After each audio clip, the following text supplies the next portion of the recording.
projets de loi ont été votés. Il s'agit respectivement du projet de loi portant ratification de l'ordonnance portant création de la compagnie malienne de textiles Comatex et le projet de loi portant ratification de l'ordonnance relative au projet d'appui au renforcement de la résilience des communautés à la base. Le point au cours de ce journal. Cet avis de convocation, le président du Haut Conseil des collectivités convie l'ensemble des conseillers nationaux à prendre part demain mardi 30 mai 2023 et jour suivant à la plénière d'adoption des textes et des lois envoyés par le gouvernement pour avis à l'occasion de la tenue de la première session ordinaire de l'institution au titre de l'année 2023. La cérémonie d'ouverture de cette plénière est prévue à partir de 10h dans la grande salle des plénières de l'institution mise en place terminée 9h30. Le président du Haut Conseil des collectivités sait pouvoir compter sur la présence effective de tous.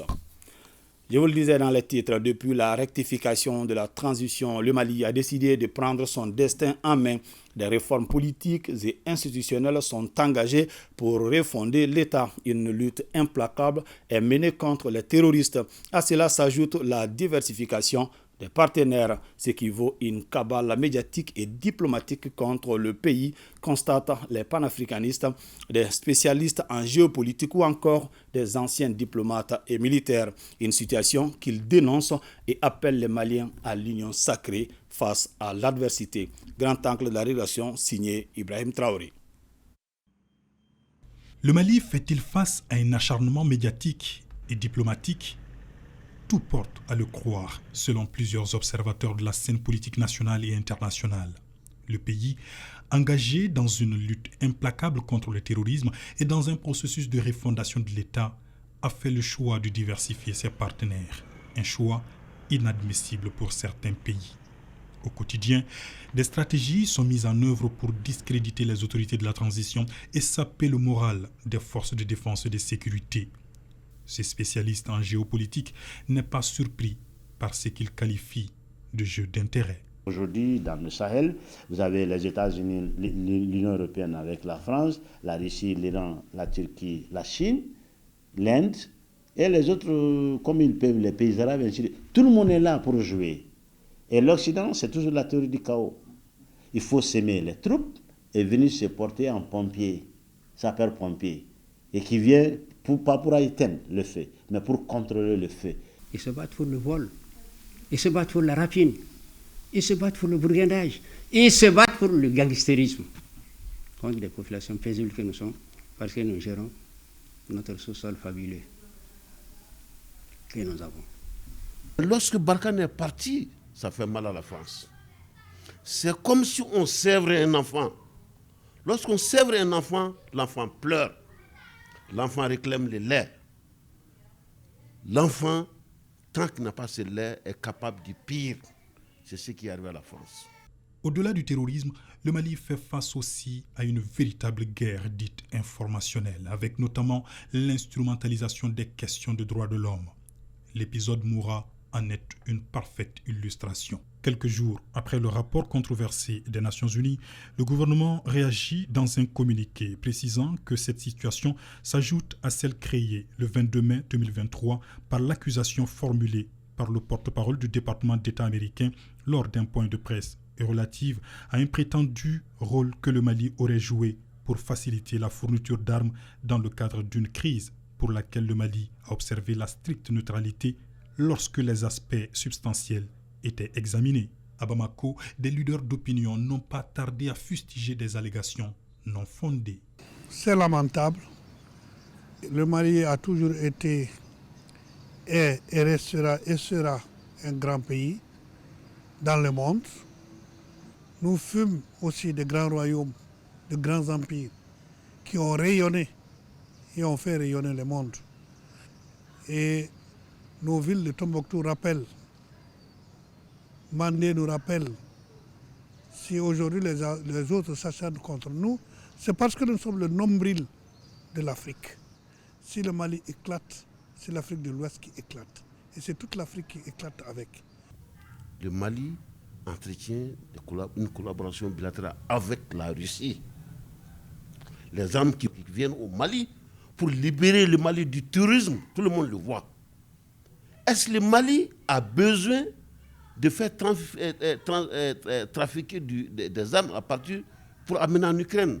Non. La première ligne de défense dans la guerre mondiale moderne, c'est la presse, c'est le média. Après ça vient l'arme short, ça il faut le comprendre. Tout l'Occident était dressé contre la Russie dans un temps. Mais Barroso a eu, pas l'honnêteté, mais quand ils sont coincés là, les Occidentaux parfois ils font des lapsus. Il dit que la Russie n'a pas gagné sur le terrain militaire, la Russie a gagné sur le terrain médiatique avec des médias, Sputnik et Russia Today. À la veille de la guerre de l'Ukraine, 3 ans de suite, c'était les médias qui étaient désignés les meilleurs médias privés de l'Occident, par l'Occident même. C'est pourquoi le lendemain de la guerre de l'Ukraine, de la déclaration de l'opération spéciale de l'Ukraine, ils ont fermé ces chaînes. Le Mali et la Russie, c'est une vieille coopération d'État à État, bâtie sur la confiance mutuelle et le pragmatisme. Observateurs et leaders d'opinion encouragent les autorités de la transition à maintenir le cap pour défendre la souveraineté du pays et les intérêts du peuple malien. Du temps déjà de l'Union soviétique, et sous la Première République, il y avait des relations fraternelles et amicales entre l'Union soudanaise RDA et le Parti communiste soviétique, entre le président Modibo Keïta et les différents présidents soviétiques, Brezhnev, Khrouchtchev, et des messages et autres le prouvent. Et si vous vous souvenez très bien, le Mali est un des tout premiers pays à avoir une compagnie aérienne.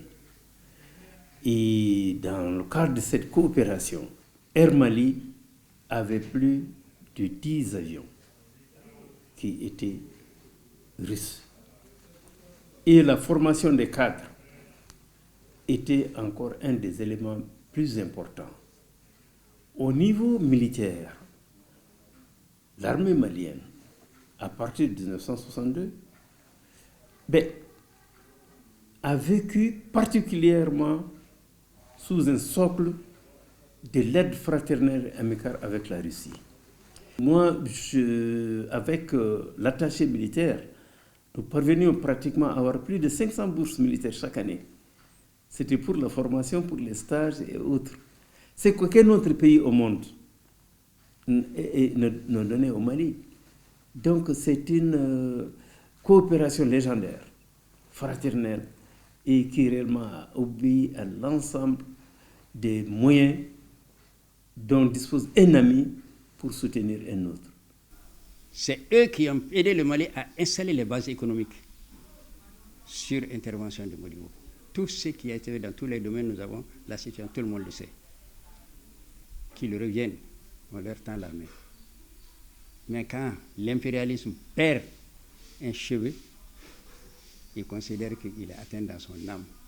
C'est pourquoi il qualifie les autres de terroristes, alors qu'il n'y a pas plus gangsters que eux. Ces accusations de soi-disant que nous coopérons avec je ne sais qui, c'est des provocations, c'est des manières de nous amener à parler.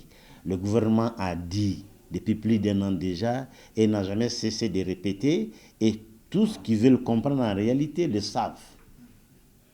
Mais ce n'est pas un groupe terroriste qui peut nous vendre des avions. Les avions que la Russie nous livre, et les blindés. Mais ce n'est pas un groupe terroriste qui peut nous vendre. Et récemment, de la Chine, on en a acheté, on achète de la Turquie. Mais de quoi vous parlez? Nous, on a toujours eu une coopération d'État en État avec la Russie depuis 1960. Aucune pression ne devrait dévier les autorités de la transition de leur trajectoire, soutiennent nos interlocuteurs. Ils appellent à l'union sacrée pour faire face aux multiples défis et adversités. J'appelle à la solidarité nationale. Que tous les Maliens, où qu'ils se trouvent, de l'intérieur comme de l'extérieur, se donnent la main et restent solidaires, soudés, pour juguler cette adversité. Nous comprenons, cette adversité n'est rien d'autre que autour de nos richesses. Et nos richesses-là, elles sont là. On ne peut pas les enlever sans nous. Nous connaîtrons encore pire si le Mali abandonne cette ligne de bataille. Nous sommes heureux de constater que des jeunes militaires aient pris conscience de ça. Ils sont venus du feu pour prendre la hampe de la bataille et nous conduire à la victoire finale. Bravo à ces jeunes gens-là. Nous sommes avec eux, nous les connaissons parfaitement. Ce sont nos enfants. Ils ont été élevés à la Spartiate quand ils ont quitté le front pour venir justement se braquer, s'arc-bouter et les battre. Tous sont unanimes que la cabale médiatique contre le Mali se poursuivra. Aux Maliens de le comprendre en se rappelant que les pays n'ont pas d'amis, ils n'ont que des intérêts, précise-t-il.